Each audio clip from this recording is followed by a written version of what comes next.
Adam Nip here with Woodstock Mayor Pat Sobeski for an edition of Webchat with the Mayor. Happy New Year, Pat. That's right. Happy New Year. I guess it's the last time I get to say that this year because we're well into the year now. Yeah, we are well into the year, but this is the first time we've had a chance to sit down and talk city business with you.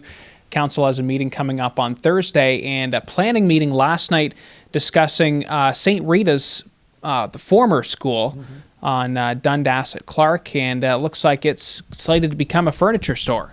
That's correct. A gentleman at a Kitchener purchased the property and wants to convert the existing school into a furniture store. So I imagine his concept would be setting up different rooms throughout the school.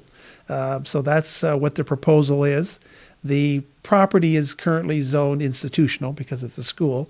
And so the request was for C4 zoning, and C4 zoning does include a furniture store. So at the planning meeting last night, council listened to the presentation. There didn't seem to be too many questions, and of course it will come forward before council on Thursday night. Now, the BIA had issued concerns about more commercial space in Woodstock, but the C4 zoning kind of limits the number of uses on a property. The mall across the street where Giant Tiger's there and the bulk barn, yeah. That mall, that's a C2, and that has a greater range of uses.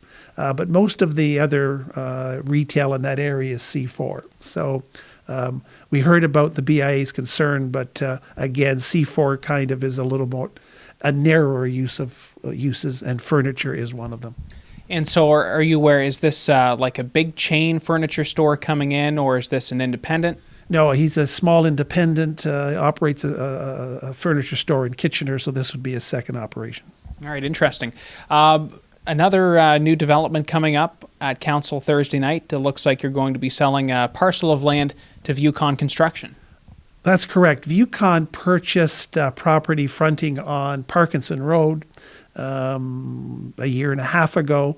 They bought a smaller parcel behind it, and now they've come to council because they'd like to have a driveway come into the back part. And the parcel we're selling to them is next to the Leon's that fronts off of Commerce Way, I guess it is.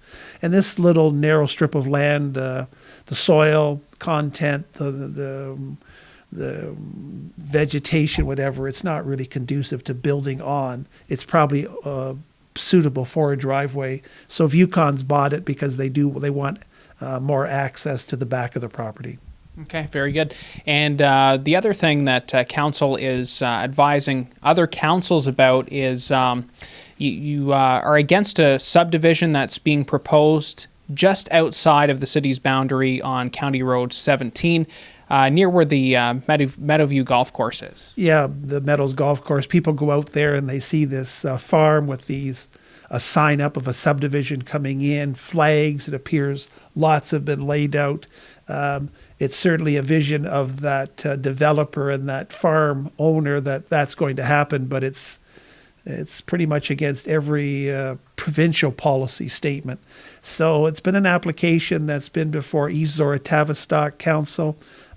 Indications are they're not going to be supportive of it, but for a whole host of reasons it kept getting deferred, finally elapsed, but I understand the application is coming back. And so the city of Woodstock, we're clearly against it, and so we're reminding East-Zorra-Tavistock that we don't think it represents good planning, and we're confident East-Zorra-Tavistock will hold their position also that it's not good planning, but the person can apply and the application is there for them to deal with. Yeah, it's a strange situation because you drive by and you see all the lots mapped out, like this is going to be a future subdivision, but it's not zoned for that. No, and I mean, the policy statement is, you just can't, in a good planning sense, you just can't, in the middle of agricultural land, decide, well, we're going to plunk a subdivision here. There's no services. There's nothing there. This is prime agricultural land. And if the province policy allowed that, you would then have all these little things, little dots all over the county. So it's just basic poor planning. So, but he can apply. There you go. All right. Well, thanks for your time, Pat. There are more issues coming up, and we'll watch for those Thursday night at Woodstock City Council. Thanks again. You're welcome.